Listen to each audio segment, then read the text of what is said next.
जय श्री गणेश। आइए सुनते हैं सकट चौथ पर देवरानी और जेठानी की कहानी। एक शहर में देवरानी और जेठानी रहती थी। जेठानी अमीर थी और देवरानी गरीब थी। देवरानी गणेश जी की भक्त थी। देवरानी का पति जंगल से लकड़ी काट कर बेचा करता था और अक्सर बीमार रहता था। देवरानी जेठानी के घर का सारा काम करती थी और बदले में जेठानी बचा हुआ खाना, पुराने कपड़े आदि उनको दे देती थी। इसी से देवरानी का परिवार चल रहा था। माघ महीने में देवरानी ने तिल चौथ का व्रत किया। 5 आने का तिल व गुड़ लाकर तिलकुट बनाया। पूजा करके तिल चौथ की कथा, तिल चौथ की कहानी सुनी और तिलकुट छीके में रख दिया और सोचा कि चांद उगने पर पहले तिलकुट का और उसके बाद ही कुछ खाऊंगी।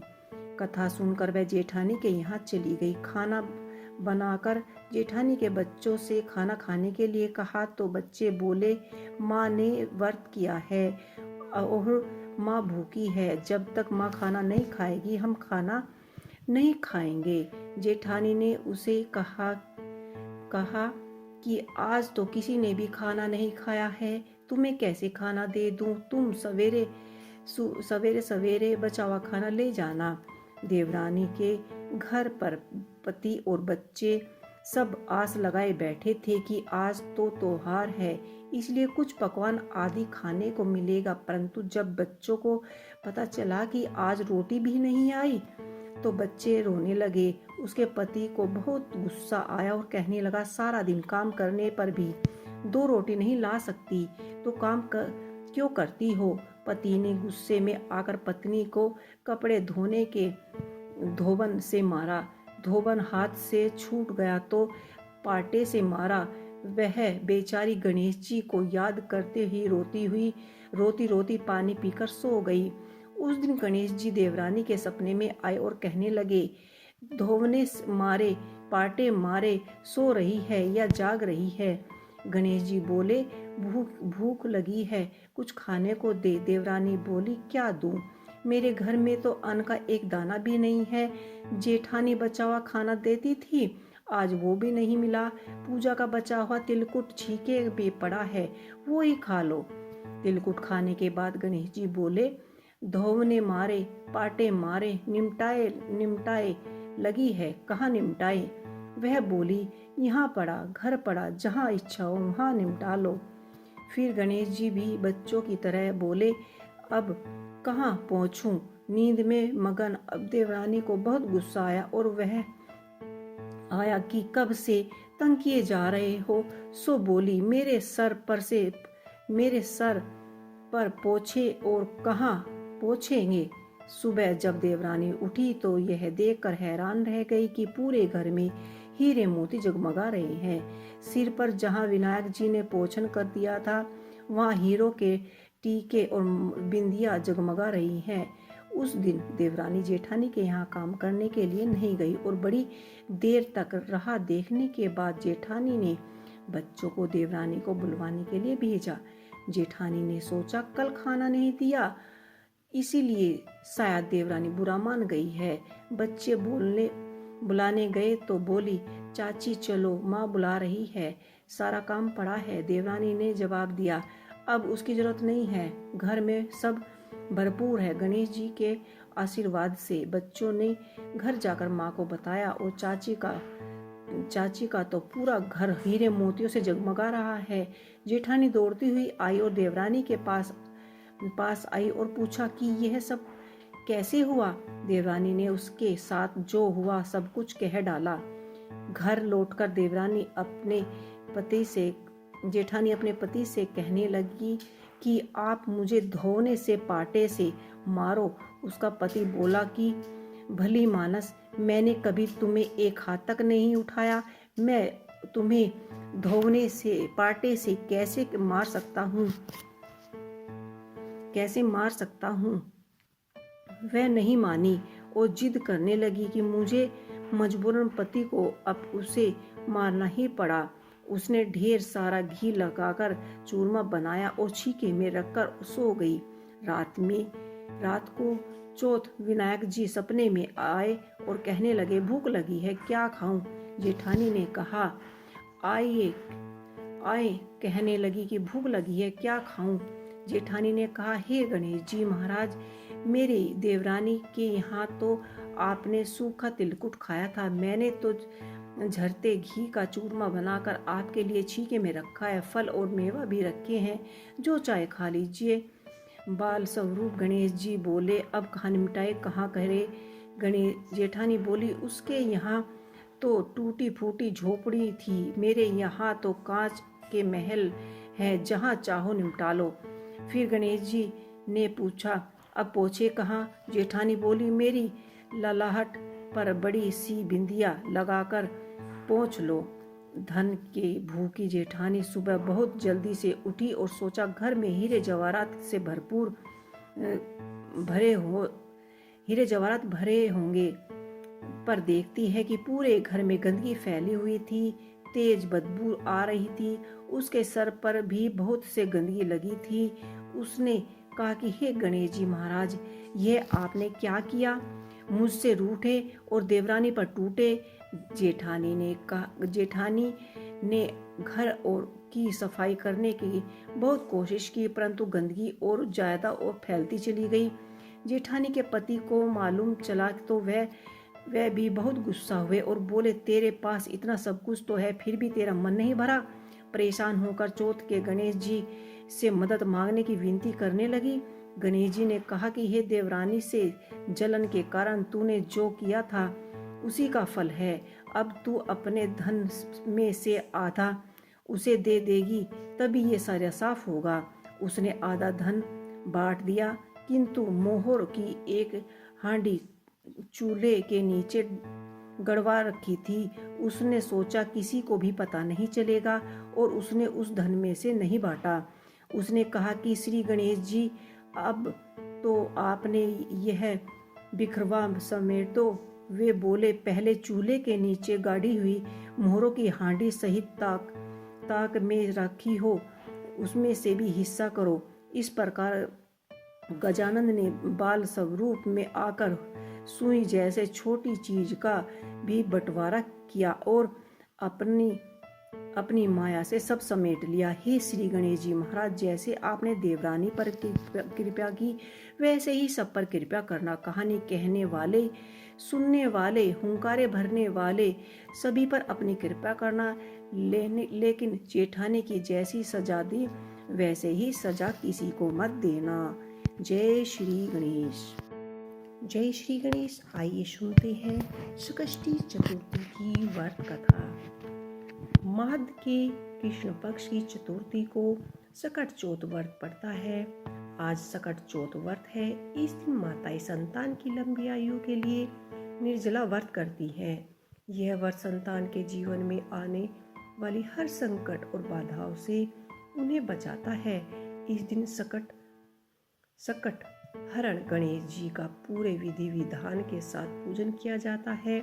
इसे सकट चतुर्थी और तिलकुट चतुर्थी भी कहा जाता है। 12 राशियों का वर्णन है। ये 12 राशियां हैं: मेष, वृश्चिक, मिथुन, कर्क, सिंह, कन्या, तुला, वृश्चिक, धनु, मकर, कुंभ और मीन। आज के दिन मेष से लेकर मीन राशि तक के जातकों को सकट चतुर्थी की इन कथाओं को अवश्य सुनना चाहिए। आइए आरंभ करते हैं सकट चतुर्थी की पौराणिक व्रत कथा। माता पार्वती एक बार स्नान करने गई। स्नान घर के बाहर उन्होंने अपने पुत्र गणेश जी को खड़ा कर दिया और उन्हें रखवाली का आदेश देते हुए कहा कि जब तक मैं स्नान कर खुद बाहर न आ जाऊं, किसी को भी भीतर आने की इजाजत मत देना। गणेश जी ने अपनी माता की बात मानते हुए बाहर पहरा देने लगे। उसी समय भगवान शिव जी माता पार्वती से मिलने के लिए आए, लेकिन गणेश जी ने भगवान ने उन्हें दरवाजे पर ही कुछ देर रुकने के लिए कहा। भगवान शिव ने इस बात से बेहद आहत और अपमानित महसूस किया। गुस्से में उन्होंने गणेश जी भगवान पर त्रिशूल से वार किया। जिससे उनकी गर्दन दूर जा गिरी। स्नान करके बाहर शोरगुल सुनकर जब माता पार्वती बाहर आई तो देखा कि गणेश की गर्दन कटी हुई है। यह देखकर वह रोने लगी और उन्होंने शिवजी से कहा कि गणेश जी के प्राण फिर से वापस कर दे। इस पर शिवजी ने एक हाथी का सिर लेकर गणेश जी को लगा दिया।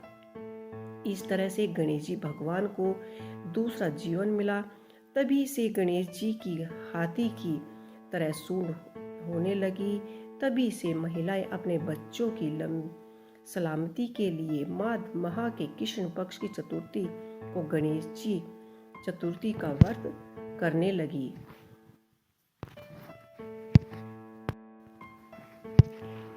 किसी गांव में एक कुम्हार रहता था। एक बार जब उसने बर्तन बनाकर आवा लगाया तो आवा नहीं पका। परेशान होकर वह राजा के पास गया और बोला कि महाराज, न जाने क्या कारण है कि आवा पक नहीं रहा है। राजा ने राजपंडित को बुलवाकर कारण पूछा। राजपंडित ने कहा, हर बार आवा लगाते समय एक बच्चे को बलि देने से आवा पक जाएगा। राजा का आदेश हो गया। बलि आरंभ हुई। जिस परिवार की बारी होती वह अपने बच्चे में से एक बच्चा बलि के लिए भेज देता। इसी तरह कुछ दिनों बाद एक बुढ़िया के लड़के की बारी आई। बुढ़िया के एक ही बेटा था तथा उसके जीवन का सार था, पर राज आज्ञा कुछ नहीं देखती। दुखी बुढ़िया सोचने लगी, मेरा एक ही बेटा है, वह भी सकट के दिन मुझसे जुदा हो जाएगा। तभी उसको एक उपाय सूझा। उसने लड़के को सकट की सुपारी तथा दूब का बेड़ा देकर कहा, भगवान का नाम लेकर आवे में बैठा दिया। सकट माता तेरी रक्षा करेंगी। सकट के दिन जब वह बाहर आवे में बैठा दिया गया और बुढ़िया सकट माता के सामने बैठकर पूजा प्रार्थना करने लगी। पहले तो आवा पकने में कई दिन लग जाते थे, पर इस बार आवा सकट माता की कृपा से एक ही दिन एक ही रात में पक गया। सवेरे कुम्हार ने देखा तो वह हैरान रह गया। आवा पक गया था और बुढ़िया का बेटा जीवित सुरक्षित बैठा था। देख नगरवासी ने सकट माता की महिमा स्वीकार कर ली। तब से आज तक सकट माता की पूजा व्रत का विधान चला आ रहा है। जय सकट माता। एक बुढ़िया थी। वह बहुत ही गरीब और दृष्टिहीन थी। उसके एक बेटा और बहू थे। वह बुढ़िया सहदेव गणेश जी की पूजा किया करती थी। एक दिन गणेश जी प्रकट होकर उस बुढ़िया से बोले, बुढ़िया माँ, तू जो चाहे मांग ले। बुढ़िया बोली, मुझसे तो मांगने नहीं आता, कैसे और क्या मांगू। तब गणेश जी बोले, अपनी बहू बेटे से पूछकर मांग ले। तब बुढ़िया ने अपने बेटे बहू से कहा, गणेश जी कहते हैं तू कुछ मांग ले, बता मैं क्या मांगू। पुत्र ने कहा, माँ तू धन मांग ले। बहू ने पूछा तो बहू बोली, नाती मांग ले, नाती पोते मांग ले। तब बुढ़िया ने सोचा कि ये अपने अपने मतलब की बात कह रहे हैं। अतः उस बुढ़िया ने पड़ोसन से जाकर पूछा तो उसने कहा कि क्यों तू बेटा मांगे, क्यों तू धन मांगे। उन्होंने कहा कि बुढ़िया तू तो थोड़ी सी दिन की जिंदगी है, क्यों तू धन मांगे और क्यों तू नाती मांगे। तू तो अपनी आंखों की रोशनी मांग ले, जिससे तेरी सारी जिंदगी आराम से कट जाए।